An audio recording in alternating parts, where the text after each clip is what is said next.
Devo minha vida a Kira, pois se não fosse a sua vontade incrível de que alguém me encontrasse, o que aconteceria comigo?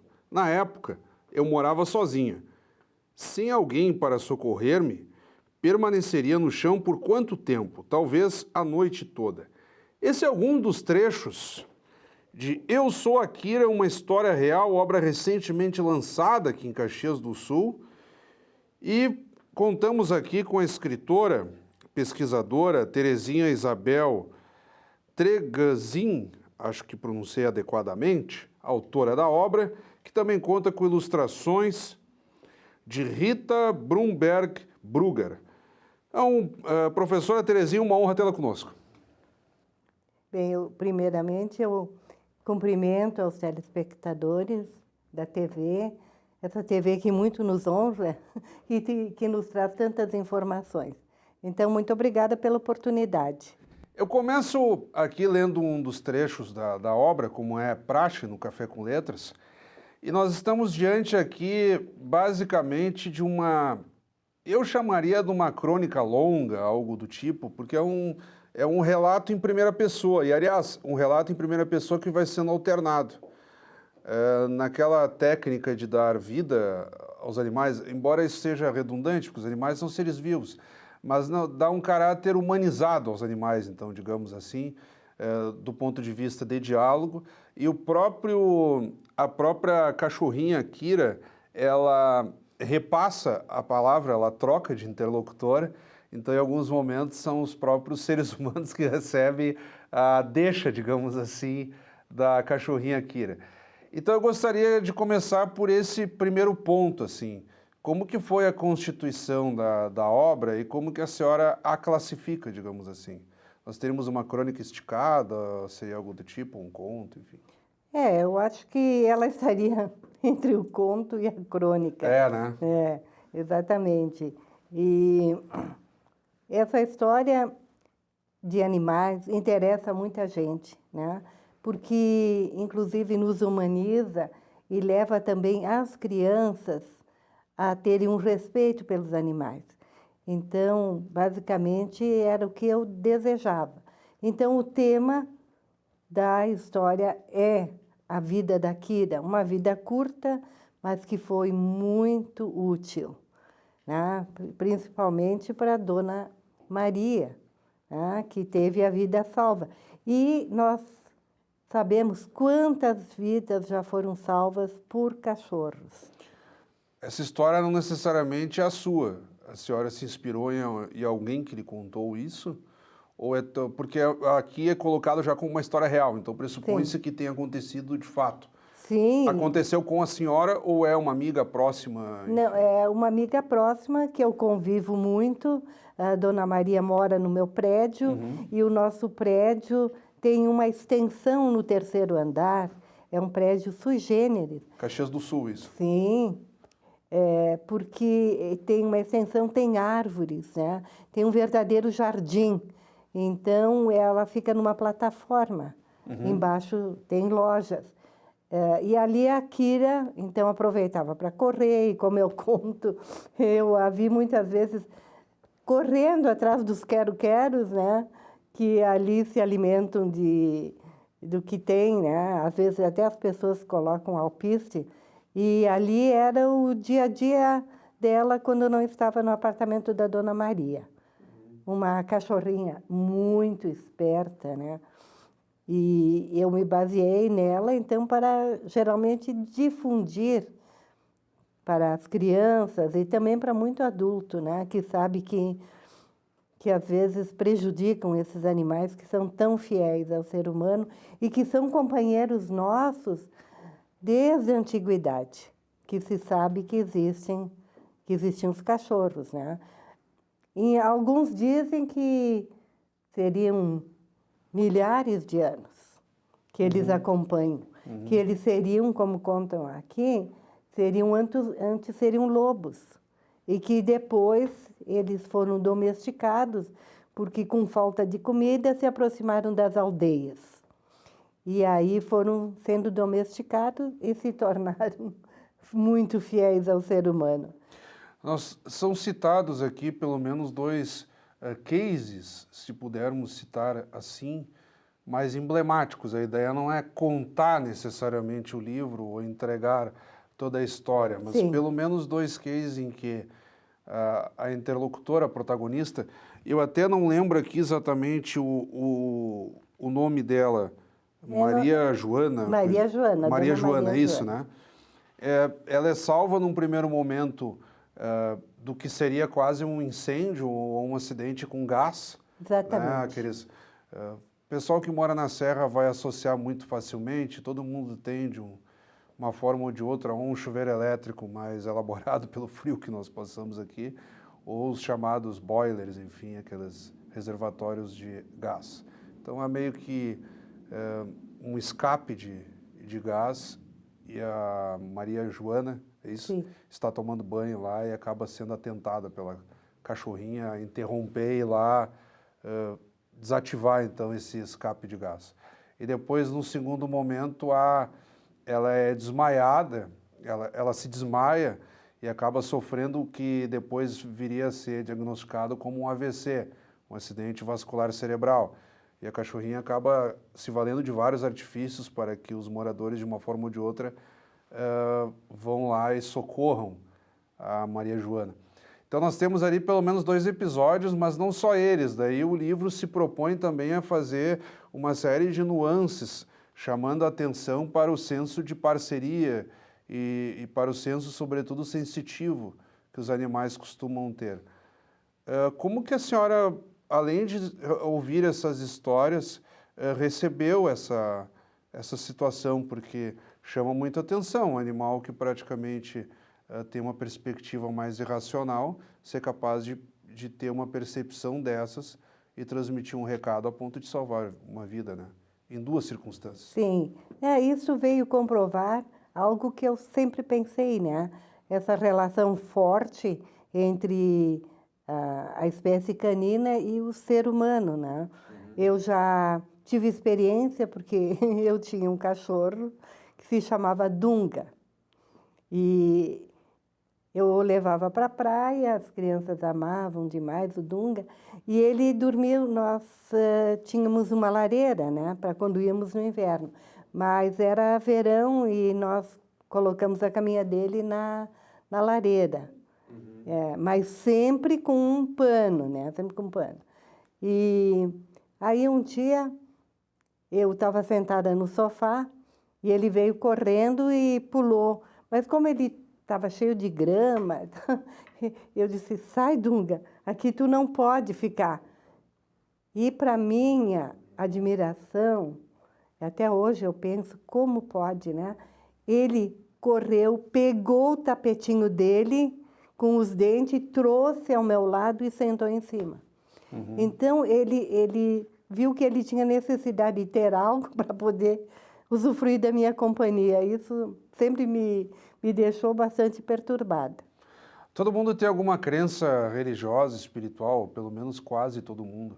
A senhora encontrou alguma explicação nesse sentido? Porque se nós estamos falando de um animal em tese racional e que chega a esse nível de compreensão, teria alguma explicação espiritual ou sensitiva ou por energia que justificasse? Sim. Não, eu acredito que seja isso da constituição do cérebro do próprio animal, né? Que ele tem essa intuição, que ele deve servir ao ser humano, mas em troca ele também quer carinho, né? Quer alimentação, quer companhia. Então eu acho que é instintivo nele.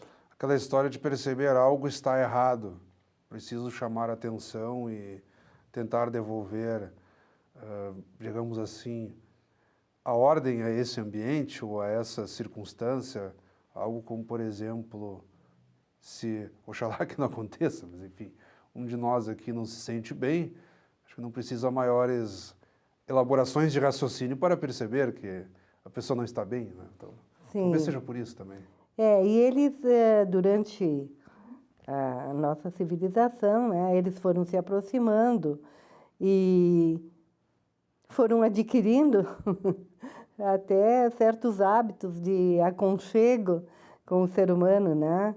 E se vê que esse amor que ele tem é retratado também pelos cães que auxiliam muito os homens, né? Que acompanham os cegos, por exemplo. É uma troca, né? É uma troca, exatamente. E que... Chamado cão-guia, né? A senhora fala É um cão-guia. que eles são treinados para, digamos assim, conduzirem E se deixam pessoas treinar. cegas, né? Então é quase que, geralmente, o homem conduz o cachorro, é praticamente o inverso, né? Inverso. Aí o homem acaba sendo conduzido pelo cachorro. O cão ovelheiro também, né? Que ajuda nas pastagens. Há muitos exemplos do comportamento animal onde se verifica que ele gosta de prestar serviços, né? As forças policiais também se valem muito. Aqui nós Muito. temos o exemplo da Brigada Militar em Caxias do Sul. Sim. Notadamente, usa muitos cachorros, não só para aquela operação mais, às vezes, ostensiva de identificar drogas, entorpecentes, mas naquela parceria diária Exatamente. da guarda. Isso Atribuições que já são feitas exclusivamente por cães, né? E isso é maravilhoso, do meu ponto de vista, né? Essa interação entre o homem e o animal só nos traz benefícios e a eles também, né? Eu no livro até eu coloquei que uma época eu li que na Alemanha estavam fazendo pesquisas sobre câncer e que certa raça de cachorro tinha um olfato que sentia na pessoa a presença de uma doença. Isso é citado no livro, né? Está, isso eu achei. Uma capacidade olfativa maior, né? Exatamente, por causa do número de células olfativas que ele tem. Uhum. Claro, no seguinte sentido, como as pessoas às vezes não entendem porque o cachorro cheira tanto e chega a algumas conclusões, algo que o ser humano não consegue, mas ele percebe de forma mais objetiva, né? Se um outro cachorro já passou por determinado local, enfim. Porque como eles têm o olfato, nós temos a visão. Dizem que o cachorro não enxerga a vida colorida como nós, e certos animais também não. Seria em preto e branco, mas ele foi beneficiado com esse olfato maravilhoso. Uhum. Como nós sempre fizemos, professora Terezinha, que nos brinda aqui com Eu Sou Akira, uma história real, nós vamos dar uma pausa na abordagem da obra e de imediato chamarmos as dicas do autor. Roda a vinheta aí.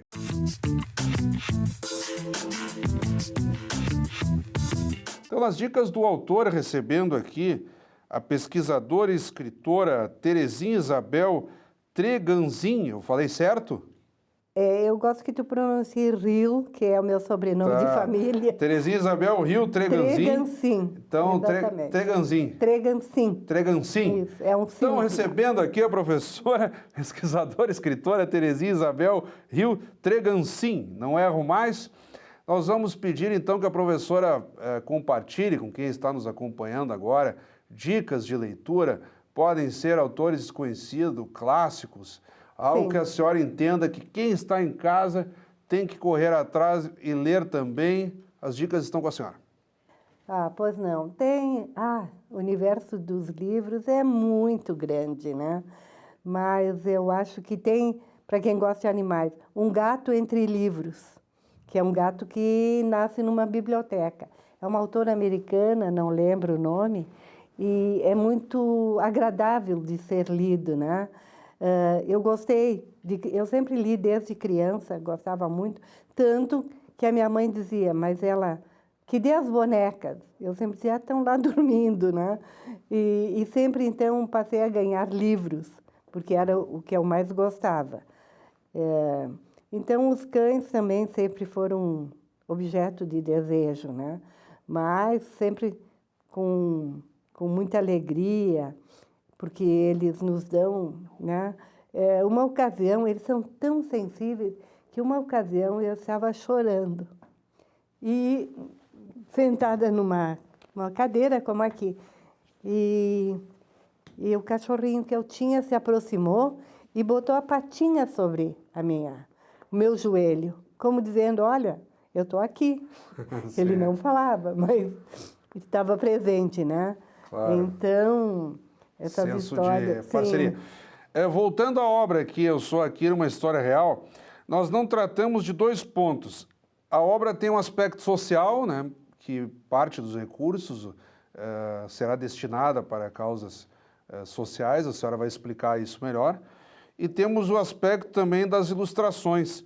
Embora não esteja aqui conosco a ilustradora Rita Brugger, eu vou pedir que nós abordemos um pouco esse aspecto da obra, porque a publicação aqui, o livro também se presta muito para isso, é muito caprichado nesse sentido.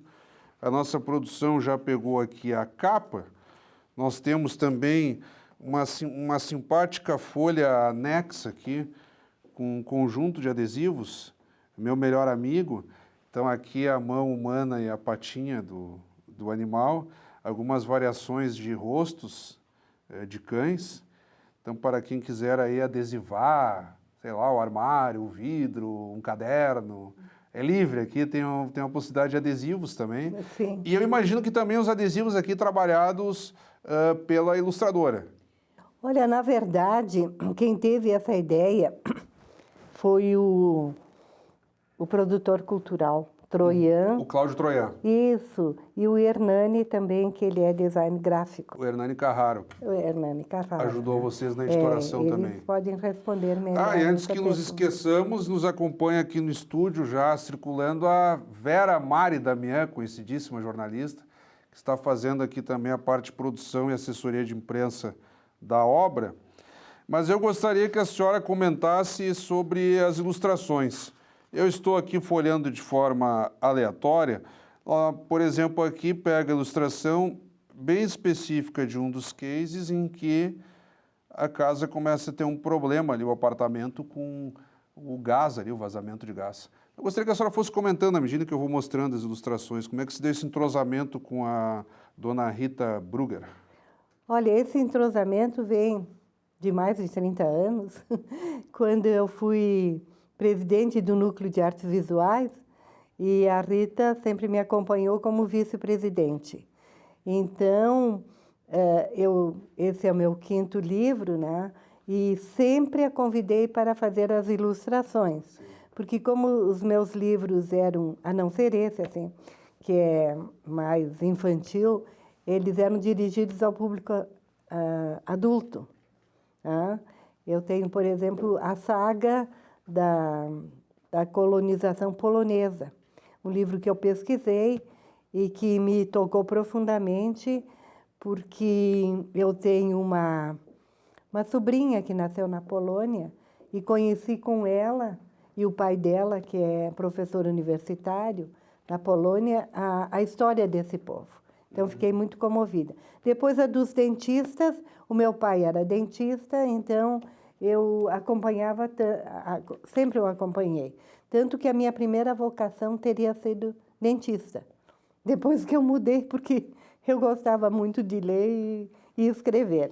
Uhum. Mas, basicamente... Nós temos, a propósito, uma ilustração aqui que, de certo modo, pega um pouco do seu relato, não tanto a ver com o livro propriamente dito, mas aqui a cachorrinha com a pata no joelho do dono, que a senhora fez uma alegoria de uma situação pessoal com um ex-cão seu, digamos assim. Sim. Imagino que tenha morrido, enfim.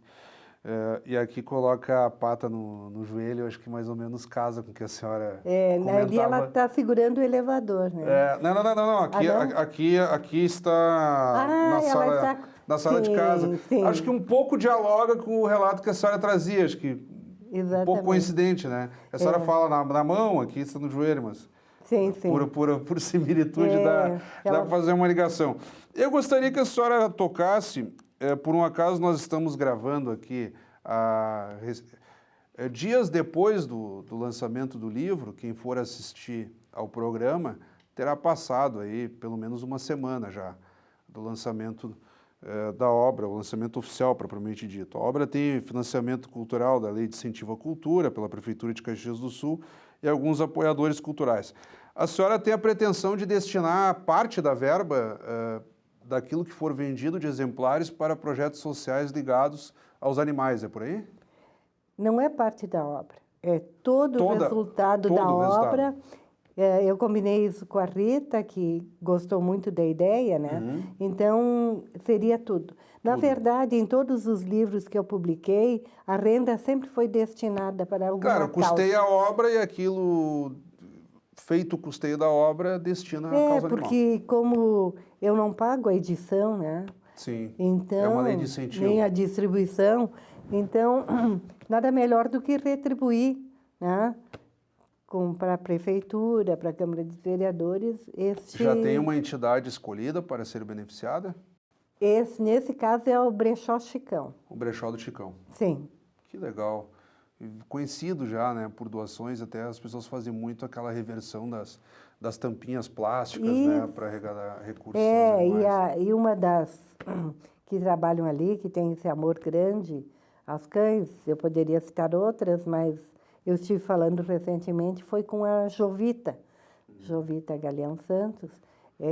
É uma dedicação, né? É uma vida dedicada, em parte, à causa animal. Isso é muito gratificante para as pessoas, não só para elas, mas para quem convive com isso.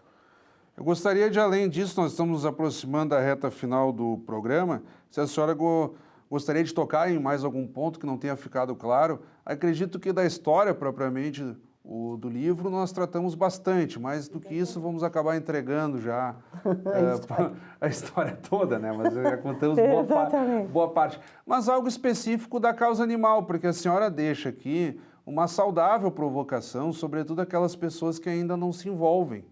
E há várias formas de se participar. A senhora aqui, no caso, está destinando verba de um livro, né? Criando toda uma situação para beneficiar o Brechó do Chicão e outras entidades que imagino a senhora já ajude.